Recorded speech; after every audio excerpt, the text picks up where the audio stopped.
Friend, welcome to my channel. ఈరోజు మనం మేరే Sai 1125 episode తెలుగులో తెలుసుకుందాము.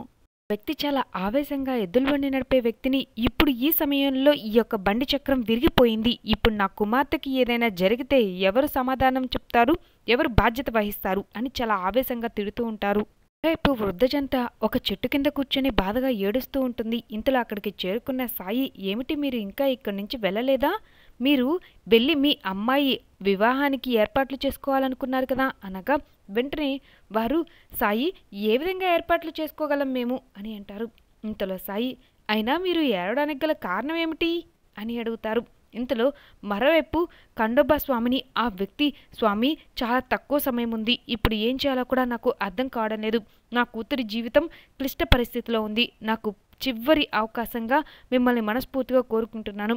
దయచేసి ఏదో ఒక విధంగా మీరే నాకు సహాయం చేయాలి. ఇప్పుడు నేను వెళ్ళడానికి కూడా నాకు బండి అందుబాటులో లేదు అని అలా ఏడుస్తూ ప్రార్థన చేస్తూ ఉంటారు. వైపు ముసలి వ్యక్తి, సాయి, మీ గురించి అందరూ చాలా గొప్పగా చెప్తుంటే మీరు తప్పకుండా మాకు సహాయం చేస్తారని మేము ఆశించి మీ దగ్గరికి వచ్చాము. కానీ మీరు మాకు సహాయం చేయకపోగా ఉపయోగం లేని ఈ దానిమ్మ పట్లని మాకు ఇచ్చి మమ్మల్ని తిరిగి వెళ్ళమంటున్నారు. మేము మా మనవరాలి వివాహం అంగరంగ వైభవంగా జరిపించాలని మేము పేదరికంలో ఉన్నామని కొంచెం సహాయం చేయమని మిమ్మల్ని ఆశగా వచ్చి అడిగాము. తప్పకుండా చేస్తారని మేము ఎంతో సంతోషపడ్డాము. కానీ మీరు ఏ విధంగానూ సహాయం చేయడం లేదు. ఎంతోమందికి మీరు సహాయం చేశారని, చాలా చమత్కారాలు చేసి అనివార్యమైన కోరికలను కూడా తీర్చారని విన్నాము. ప్రతి ఒక్క సమస్యకి పరిష్కారం చూపించే మీరు మా జీవితంలో ఎందుకు చమత్కారాలు చేయడం లేదు? మాకెందుకు సహాయం చేయడం లేదు? దయచేసి మాకు సహాయం చేయవచ్చు కదా సాయి. మేము ఇంత ఇబ్బందుల్లో ఉంటే కనీసం మీరు సహాయం చేయకుండా ఇలా మమ్మల్ని ఉత్తి చేతులతో పంపడం నాకు ఏమాత్రం నచ్చలేదు అనగా వెంటనే సాయి, నేను ఉత్తి చేతులతో ఎక్కడ పంపించాను? మీకు పండ్లు ఫలాలు ఇచ్చాను కదా అని అంటారు. వెంటనే అతను, సాయి, ఇవి మాకెందుకు? ఇవి మీరు ఒకవేళ ఇవ్వకుండా తిప్పి పంపినా కూడా మేము చాలా సంతోషంగా ఉండేవాళ్ళం. వీటి వలన మాకు ఏమీ ఉపయోగం లేదు. వీటిని అసలు ఎందుకు ఇచ్చారో కూడా మాకు అర్థం కావడం లేదు అని అలా ఆ యొక్క దానిమ్మ పండుని విసిరేస్తారు. ఇంతలో ఖండోబా స్వామి వద్ద ప్రార్థన చేస్తూ ఉన్న ఆ యొక్క వ్యక్తి కాలి వద్దకు వెళ్ళి ఆ దానిమ్మ పండు పడుతుంది. వెంటనే అతను చాలా సంతోషంగా దానిమ్మ పండుని చేతిలోనికి తీసుకొని, స్వామి, నా మొర ఆలకించావా? నాకు దానిమ్మ పండ్లు కావాలనే విషయం నేను ఇప్పుడే మీతో చర్చిస్తూ ఉన్నాను. ఇంతలోనే ఈ పండు నాకు వచ్చి పడింది. చాలా ధన్యవాదాలు అంటూ ఆ పండు ఎక్కడి నుంచి వచ్చిందో అని అలా అటువైపు చూసుకుంటూ ఆ వృద్ధ జంట వద్దకు చేరుకొని, ఇవి మీవేనా అని అడుగుతారు. వెంటనే అతను, నాదే, కానీ నాకు అవసరం లేదు అని అంటారు. వెంటనే అతను, నా కుమార్తెకి ఆరోగ్యం బాగోలేదు. ఆమెకి దానిమ్మ పండ్లతో తయారు చేసిన జ్యూస్ని ఇవ్వమని కులకర్ణి సర్కార్ గారు చెప్పారు. నేను దానిమ్మ పండ్ల కోసం ఈ గ్రామం అంతా తిరిగాను. ఒక్కరు కూడా అందుబాటులో ఉన్నాయి అని చెప్తారేమోనని ఆశపడ్డాను. కానీ ఇక్కడ దానిమ్మ పండ్లు దొరకవు అని చివరికి తెలిసింది. నేను బయటికన్నా వెళ్ళాలనుకున్నాను. అనుకోకుండా బండి చక్రం విరిగిపోయింది. నాకు చాలా బాధగా అనిపించింది. చివరి అవకాశంగా అనుకోకుండా ఇప్పుడు ఒక దానిమ్మ పండు లభించింది. నా కూతురి జీవితాన్ని నేను కాపాడుకోవాలనుకుంటున్నాను అనగా వెంటనే ఆ ముసలి వ్యక్తి, ఇదిగోండి, ఈ బస్తా నిండా దానిమ్మ పండ్లు ఉన్నాయి, మీరు తీసుకొని వెళ్ళి శుభ్రంగా వాడుకోవచ్చు అని అంటారు.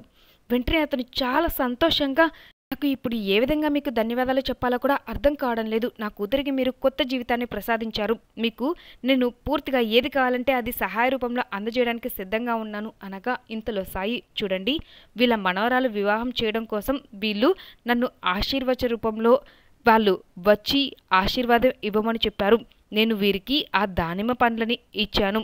వీళ్ళు వాళ్ళ మనవరాలి వివాహాన్ని అంగరంగ వైభవంగా జరిపించాలనుకుంటున్నారు. కానీ పేదరికంలో ఉండడంతో వారు ఇబ్బందులు ఎదుర్కోవాల్సిన పరిస్థితులు నెలకొన్నాయి అనగా వెంటనే అతను, చూడండి, మీరు మా అమ్మాయికి కొత్త జీవితాన్ని ప్రసాదించారు. అటువంటి మీరు ఇలా ఇబ్బంది పడుతున్నారని తెలిసింది కాబట్టి నేను మీ అమ్మాయి, మీ మనవరాలు వివాహానికి ఎంతైతే ఖర్చు అవుతుందో ఆ ఖర్చు మొత్తం నేనే భరిస్తాను. మీరు వివాహానికి కావాల్సిన ఏర్పాట్లని మొదలు పెట్టండి. ఒకటే విషయం, మీరు కాదని మాత్రం అనకండి. నేను ఈ యొక్క పండ్లని తీసుకొని వెళ్ళి మా అమ్మాయికి ఇచ్చి మరలా వచ్చి మిమ్మల్ని కలుస్తాను. నన్ను పూర్తిగా నమ్మండి. ఇక్కడే ఉండండి నేను తిరిగి వచ్చే వరకు. నేను వెళ్ళి మా అమ్మాయి దగ్గరికి తిరిగి మళ్ళీ వస్తాను అని మరీ చెప్పి అక్కడి నుంచి బయలుదేరి వెళ్తారు. ఇంతలో ఆ వృద్ధ జంట ఒక్కసారిగా నిర్ఘాంతపోయి అలాగే చూస్తూ ఉండిపోతారు. వెంటనే సాయి, మీ యొక్క సమస్య ఇప్పుడు పరిష్కారమైందా అని అడుగుతారు. వెంటనే వాళ్ళు, హా, పరిష్కారమైంది సాయి ఒక సమస్య, కానీ మరొక సమస్య వచ్చి పడింది. మీరు ఇలా సహాయం చేస్తారని ఊహించక మిమ్మల్ని అనరాని మాటలు అన్నాము, అవమానిస్తూ మిమ్మల్ని బాధాకరంగా మాట్లాడాము. చాలా బాధగా అనిపిస్తుంది. నిజానికి మీరు ఇప్పటికే ఎంతోమందికి సహాయం కోరి వచ్చిన వారందరికీ సహాయం చేశారనే విషయం తెలిసిన తర్వాత కూడా మీతో మేము ఇలా ప్రవర్తించడం ఎంత పెద్ద పొరపాటో ఇప్పుడు మాకు అర్థమయ్యింది. దయచేసి మా యొక్క మన్ననల్ని మీరు స్వీకరించండి. మేము ఎంత పెద్ద తప్పు చేశామో మాకు అర్థమైంది. క్షమించండి సాయి, క్షమించండి అని అలా క్షమాపణ అడుగుతూ ఉంటారు. వెంటనే సాయి, మరేం పర్వాలేదు, రాముడు మీకు తప్పక మేలు చేస్తారు అని ఆశీర్వదిస్తారు.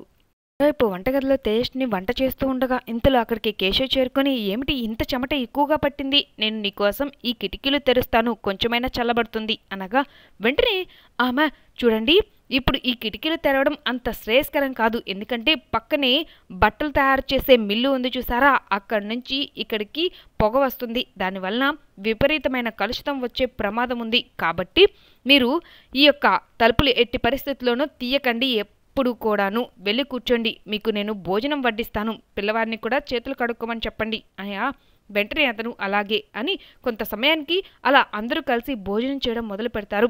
ఇంతలో కేశవ్, ఏమిటి నీవు ఈరోజు ఇన్ని రకాలుగా భోజనం తయారు చేసావు అనగా వెంటనే తేజు, మీకు ఉద్యోగం వచ్చింది కదండి, మరి మనం ఖచ్చితంగా దాన్ని సెలబ్రేట్ చేసుకోవాల్సి ఉంటుంది కదా, అందుకే ఇన్ని పదార్థాలు తయారు చేశాను అనగా వెంటనే కేశవ్, కానీ నీకు డబ్బు ఎక్కడిది ఇవన్నీ కొనుగోలు చేయడానికి అని అడుగుతారు. వెంటనే తేజు, మీరే కదా నాకు షిరిడీలో ఉన్నప్పుడు అప్పుడప్పుడు చేతి ఖర్చుల కోసమని డబ్బు ఇస్తూ ఉండేవాళ్ళు కదా, వాటన్నిటిని నేను దాచుకున్నాను, ఇప్పుడు మన అవసరాల కోసం నేను వాటిని వినియోగిస్తున్నాను అనగా వెంటనే కేశవ్, నిజం చెప్పాలంటే తేజు, నాకు ఇప్పుడు నీ మాటలు వింటుంటే చాలా సంతోషంగా ఉంది. నీవు ఇంత డబ్బు జాగ్రత్త చేసి ఇప్పుడు దీన్ని వినియోగిస్తున్నావు, అది ఒక రకంగా మంచిదే. కానీ డబ్బు ఉంది కదా అని దాన్ని నీవు విచ్చలవిడిగా ఖర్చు పెట్టకు. ఎందుకంటే మన అవసరాలు తీరడానికి కొంత సమయం పడుతుంది. నాకు ఉద్యోగం అయితే వచ్చింది, కానీ జీతం రావడానికి ఇంకా కొద్ది రోజులు సమయం పడుతుంది కదా అనగా వెంటనే తేజు, నేనేమైనా తప్పు చేశానా? నేను షిరిడీలో ఇంతకుముందు ఎలాగైతే ఉండేదాన్నో అదేవిధంగా ఇక్కడ కూడా ఉన్నాను. షిరిడీలో రేట్లు చాలా తక్కువ ఉన్నాయి, ఇక్కడ రేట్లు 4 ఉన్నాయి. మరి నేను మాత్రం ఏం చేయగలను చెప్పండి? నాకు తెలిసిన విధంగా నేను ఇక్కడ కొనుగోలు చేశాను, నన్ను ఏమన్నా కూడా నేనేమీ చేయలేను అనగా వెంటనే కేశవ్, సరే నేను ఒప్పుకుంటాను, కానీ నీవు విషయం అర్థం చేసుకుని ఇక్కడ పరిస్థితులకు తగ్గట్టుగా అన్నిటినీ నేర్చుకునే ప్రయత్నం చేయాల్సి ఉంటుంది. నేను ఇప్పుడే కదా కొత్త ఉద్యోగంలో కుదురుకున్నాను, మనకి జీతం డబ్బులు రావాలి, అలాగే మన జీవితానికి కావాల్సిన ఎంతో కొంత డబ్బుని నేను దాచాల్సి ఉంటుంది. కాబట్టి నేను చెప్పిన విధంగా నీవు సరుకులు కొనడానికి వెళ్ళేటప్పుడు ఇదిగో ఈ ఖరీదైన బట్టలు, ఈ విలువైన నగలు వేసుకొని బయటికి వెళ్ళమాక. ఎందుకంటే వీటన్నిటిని చూసి నీవు ధనికురాలివని చెప్పి భావించి నీకు సరుకుల్ని ఎక్కువ మొత్తానికి అమ్మే ప్రయత్నం చేస్తారు. తద్వారా పూర్తిగా మనమే మోసపోతాము. కాబట్టి వీటన్నిటిని ఇంట్లో జాగ్రత్తగా భద్రపరిచి వెళ్ళు అని అంటారు. వెంటనే కుమారుడు చాలా పెద్దగా నవ్వగా ఇంతలో ఆమె, అంటే మీరు నన్ను తప్పు పడుతున్నారా అని అలా ఏడుపు ముఖం పెట్టడంతో ఒక్కసారిగా కరెంటు పోతుంది. వెంటనే తేజు, చూసారా, ఎప్పుడు నేను చెప్పినా కూడా వినలేదు, ఈ ప్రదేశంలో ఎప్పటికప్పుడు ఇలాగే కరెంటు పోతూ వస్తూ ఉంటుందంట, మనం ఇక్కడ ఇంకా ఎంతకాలం ఉండాలో ఏమిటో, ఈ సమస్యలన్నీ మనకి ఎప్పుడు తీరిపోతాయో అని బాధగా అలా మాట్లాడుతూ ఉండిపోతుంది. రేపు రుక్మిణి, కేశవ్ అలాగే ప్రహ్లాద్ గదుల వద్దకి చేరుకొని అలా వారితో గడిపిన క్షణాలని గుర్తు చేసుకుంటూ ఉంటుంది. వాళ్ళు అలా వెళ్ళిపోతారని ఎప్పుడు ఊహించలేదని ఆమె కళ్ళమ్మటి నీళ్లు పెట్టుకుంటూ వారి యొక్క బట్టల్ని అలా చేతులనికి తీసుకొని వారు వెళ్ళిన రోజు సందర్భాన్ని అలా కళ్ళ ముందుకి మెదిల్చుకుంటూ వాళ్ళు మరలా తిరిగి త్వరగా రావాలి అని అలా ప్రార్థన చేస్తూ ఉండిపోతుంది. మరోవైపు రాత్రి సమయానికి ద్వారకామాయి వద్దకి ఒక పక్షి ఎదుర్కొంటూ వచ్చి చాలా పెద్ద పెద్దగా అరుస్తూ ఉండగా వెంటనే సాయి, ఏమిటి చిన్న పక్షి, నీ యొక్క గూడు వద్ద కింద జారి పడిపోయిందా, ఎక్కడా, ఏమిటి, ఇప్పుడు దాన్ని తీసి నీకు అప్పచెప్పాలా అని అడిగి అలాగే దాని వెనకాల నడుచుకుని వెళ్తారు.